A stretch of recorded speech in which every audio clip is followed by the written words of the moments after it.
And let's start with your guy. Your favorite player of all time, including your dad. Screw my every dad. Time you say, Aaron every Rodgers, time baby. you say, you said that last night on NBC. Your favorite player of all time. Right. Your father played in the National Football League and won a Super Bowl. How? And he had the highest completion percentage of any quarterback in any Super Bowl, including your role model, Aaron Rodgers. How does your dad get left out of that conversation? I'm confused. You're right. No, it's like a given, right? It's like that. I don't even expect people to like question that. Of course, my father is my favorite player of all time. But he may question it after the way you talk about Aaron Rodgers. But I'll say he's my favorite, but he ain't as good as Aaron Rodgers. I'll just tell you that, all right? And he knows that anyways. He'll tell you some stories, but regardless, I mean, Aaron Rodgers, yes, what he did again last night, no Devontae Adams. I mean, run game spotty at best. There he is dropping balls off the Superdome roof, into receivers' hands and just making plays. And what a fun game. And really, ultimately, Mike, I don't know where this game would have went, but it was a mistake by the Saints that swung the pendulum back into the Packers' favor as far as momentum was concerned. And the game was really never the same after that Taysom Hill fumble there. Was that early fourth quarter? Yeah, well, there was that fourth and short play by the Packers that I don't know how they spotted it on the field. No, it was so insane. Ridiculously favorable. And you know what? This is one of the problems, I think, of having a giant logo in the middle of the field. Like, why do we have – let's just have the lines, right, and the hash marks. Let's get rid of the giant logos that would be in the way of the measuring devices that give people frames of reference. And I'm getting into a grievance. But when you have this giant fleur-de-lis in the middle of the field – sometimes it may be hard to line up if you're the official, like, well, I think the ball made it to that one little part where it curves a little bit. No, let's have hash marks and lines so they can see it. That's how the human brain works. That's where the ball should be.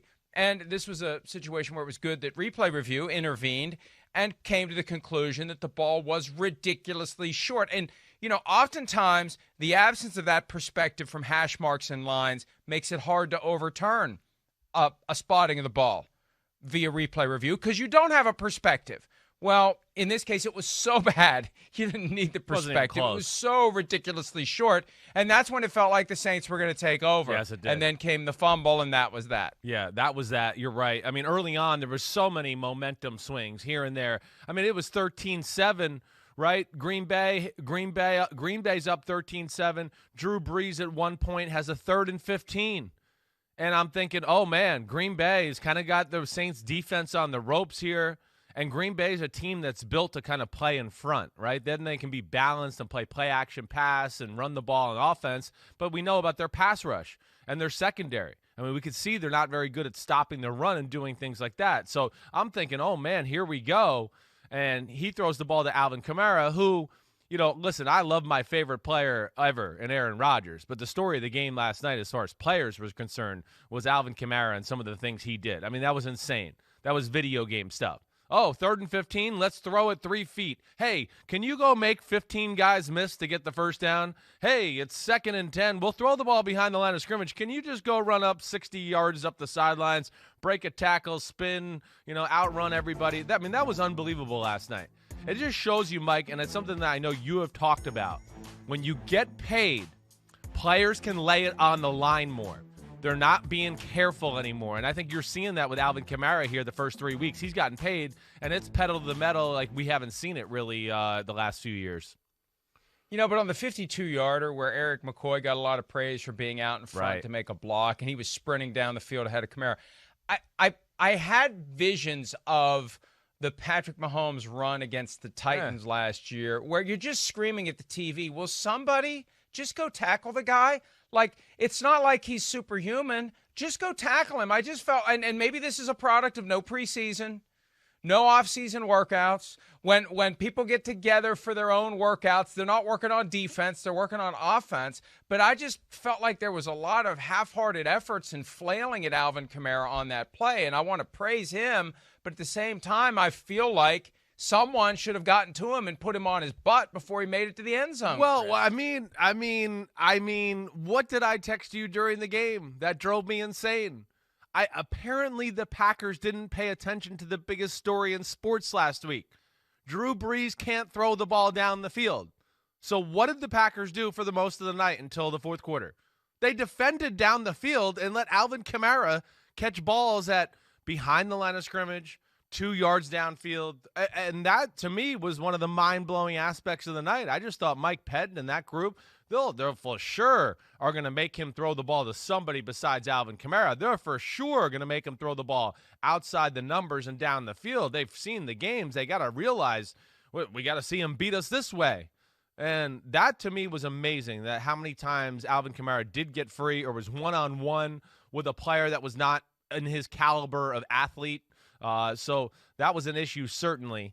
But either way, that Taysom Hill fumble, Rodgers making big plays without Devontae Adams, and really Saints' mistakes and penalties were the story of the night. And unfortunately, yeah, the Saints are one of those teams right now, Mike, I'm just a little unsure about. I came in thinking they were going to be awesome, and I'm just not sure how good they're going to be right now. 2 quick points before we advance the conversation. Yeah. Our producer, Matt Casey, just texted us a tweet from Next Gen Stats. It's an NFL account breaking down that Alvin Kamara 52-yard touchdown. He never ran faster than 15.28 miles per hour. Eric McCoy at one point reached 16.22 miles per hour. This is just a guy who was picking his spots and deliberately weaving through a defense that wasn't ready, apparently, for the possibility that Alvin Kamara would be given the ball in space and told, go do something with it. And, Chris, it makes me wonder, what is it that the Packers were fearing from? That's what I mean, Mike. Right? Were they afraid that if they flooded all the short zones and took all that away, that all of a sudden Drew Brees is going to rediscover a cannon? Well, that's to me what was just, confusing. And I think you were confused too. We were texting during the game. It didn't make sense. We've seen nothing as far as evidence is concerned that the Saints and Drew Brees can beat you with downfield passing right now. And then with no Michael Thomas on the field, and we've seen no Emmanuel Sanders really be a part of a consistent flow of the offense. I just was shocked to the Alvin Kamara. But here, this spray chart right here, right? Rodgers, Brees. I mean, this is mind-boggling that we're in 2020. And if you look to the left, everybody, Drew Brees didn't throw a pass over 20 yards the whole night. I mean, that's amazing. It's amazing they can move the ball that way. It's a credit to Brees and Sean Payton. It really is. But as you see, it puts a lot of pressure on them, and they have to execute all the time. Rodgers, on the other hand, not that it's like flying down the field, but you saw 2 huge completions, right, Mike? And then you see how many other 6 attempts that are past 20 yards. So there's the fear of that in the mind of the second. Exactly. And that's exactly right. Go ahead. Even though there's just a couple of green dots way down the field, the presence of those dots makes the other dots easier to complete, whereas they're all clustered for Brees. It's amazing how they're all clustered. And Pete Demolitis points out that Brees came into the game with a 5.2 average depth of target, which was lowest in the league. And last night, Brees was 4.8 yards, lowest for week 3. So it makes me wonder what Mike Patton, the defensive coordinator and company, were really anticipating from Drew Brees. Did they think it was some sort of a rope-a-dope routine where they deliberately went out and made it look like Drew Brees can't throw the ball down the field, and then they were going to unleash this surprise on them in the Superdome for week 3 on Sunday Night Football? And now it makes me wonder what future teams are going to do. Yeah. Somebody at some point is going to sell out. No doubt. And say, we dare you, Drew, to throw the ball over our heads. Agreed. I think that's what's going to happen. There's no question. That's kind of what has happened in some of the playoff games the last few years. That's where teams tend to go. And, yeah, I'm surprised that did not happen. But as we see last night, I mean, hey, they could still move the ball. They're still special that way. It's just hard, and there's very little room for error. I mean, there they are. One turnover, and it's just like, whoa, the whole game was thrown out of whack because they're so used to, executing 12 plays, 80 yards, doing all those type of things. But the Saints right now, you look at really both sides of the ball, and not that I'm giving up on them by any stretch of the imagination, no way. But, playmakers on the offensive side of the ball. We know Alvin Kamara, but without Michael Thomas, there's nobody else right now, and that's an issue for their football team. And I think you can realistically sit there and still say that about the defensive side of their ball as well. Defensive side of the ball as well. There's a lot of good. I don't know if there's anybody that's great on that defense right now. And as you saw last night, a few great players from Green Bay had their way on a few plays against a lot of good players on the Saints. Let's hear from some of the key members of the Saints organization regarding their assessment of what happened in last night's 37-30 loss to Green Bay. If you're a veteran player in this league, you know that you're not guaranteed anything from year to year. You got to come out, you got to earn it, each and every time out. And I think, obviously, based on the last two losses in consecutive weeks, I think, we have to take a hard look at what we're doing, how we're doing it, and we need to be doing it better, bottom line. And, be as efficient as we possibly can, create a great sense of urgency. Listen, I love our team. I love the way we work. I love the way we prepare. But there's obviously some things that need to be corrected so that we can get back on the winning track. We're 1-2 right now, and it's been a while since we've felt that, and yet 3 years ago we were 0-2. So, a little bit of a gut check, and yet we're not playing well enough. Let's not fool ourselves. We're making too many mistakes, and we're not playing disciplined enough on both sides of the ball, and that's really just the truth. Sean Payton and Drew Brees, and look, they have started slowly in recent years, and this still felt different because of all the criticism coming out of the Monday night game. Right. That something's not right with the Saints, something's not right with Drew Brees, something's not right with the offense. They need Michael Thomas. Well, but they probably could use Michael Thomas, and he may be back week 4 against the Lions, although who knows with that high ankle sprain how long it's going to take. But they've got to find a way to they still scored 30 points. Yeah, right. But that magic that we're used to, we take for granted that the Saints are just going to roll it up and roll it up and roll it up, and they're not going to have those momentum swings. They are the momentum swing. They are, by virtue of just showing up, the team that you can count on. When they score 30, they win. And that's the other side of this, is defense. To give up 37, to get shredded by a 36-year-old quarterback. Now, I know plenty of teams are going to get shredded by Aaron Rodgers, but we had seen the narrative flip from 3 years of horrendous, abysmal, apocalyptic Saints defense back to competence. And now I think the pendulum's going the other way with this defense in New Orleans, Chris. Well, I agree to a degree. I think, the first thing is you're right about the feeling, right? Like, it's just a different feeling where you always felt like, it's only a matter of time here. The Saints are going to roll, and they're going to steamroll this team, like you said, agreed. Right now, it's almost like you feel like, ooh, are they going to hang on here? What's going to happen? It's just, you're right. There's not the same feeling about them. Like we talked about a little earlier, I thought they were this close to being in big trouble there at one point in the first half. Got bailed out, whatever that is, but it is not the same dominance. And I think we've seen mistakes in all 3 football games, to what Sean Payton's saying. The penalties are a big issue with the New Orleans Saints football team.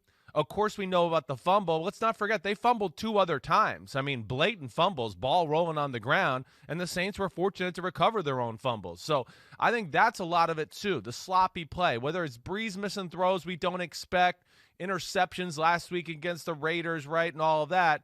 But even last night, coverage mistakes on the defensive side of the ball, a ton of penalties on both sides of the ball as well.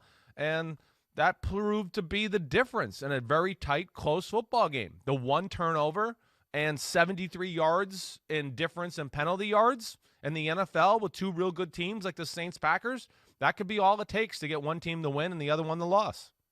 The kinds of mistakes that will drive any coach out of his mind, but especially a Bill Parcells disciple. Sean Payton has to be beside himself. And you're right, there were 2 other free balls on the ground, and you just get lucky at that point. You just hope that the football gods let it bounce your way, because the one on the kickoff return early in the game, that could have changed everything. Exactly right. And finally, the one happened that did change everything and really did swing it in Green Bay's way and had them up by 10 points late. And for Green Bay, let's flip it around, because we need to give them some praise. We do. 37 points scored was their lowest output of the year, which tells you it's a pretty good year offensively. Aaron Rodgers talked after the game about whether or not defenses are maybe taking this Green Bay attack a little too lightly.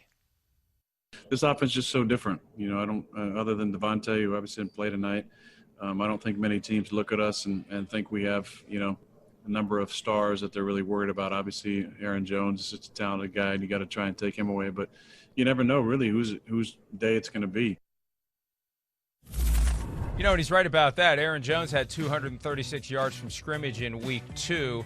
Not nearly as many last night, just about 86. But Allen Lazard stepped up with the huge night. 6 catches for 146 yards and a touchdown. He looked awesome. Robert Tonyan with a touchdown reception. Mercedes Lewis, remember him? Yeah. He's still around. He had a touchdown catch. I mean, Aaron Rodgers spreading the ball around to the open guy. That's the way an offense is supposed to work. It's not one guy who should be the centerpiece all the time. Maybe one guy ends up being the centerpiece in a given game plan. Maybe the matchups dictate that that's where the ball goes on a given night. But it's about distributing the football to the open receiver. And right now, Aaron Rodgers is doing that as well as anyone, Chris. He definitely is. I mean, listen, I can't lie. I can't lie. As we're sitting there watching last night, I sat there many a times going, man, it'd be nice if they had one more receiver from the draft or somebody from the draft contributing to this football team.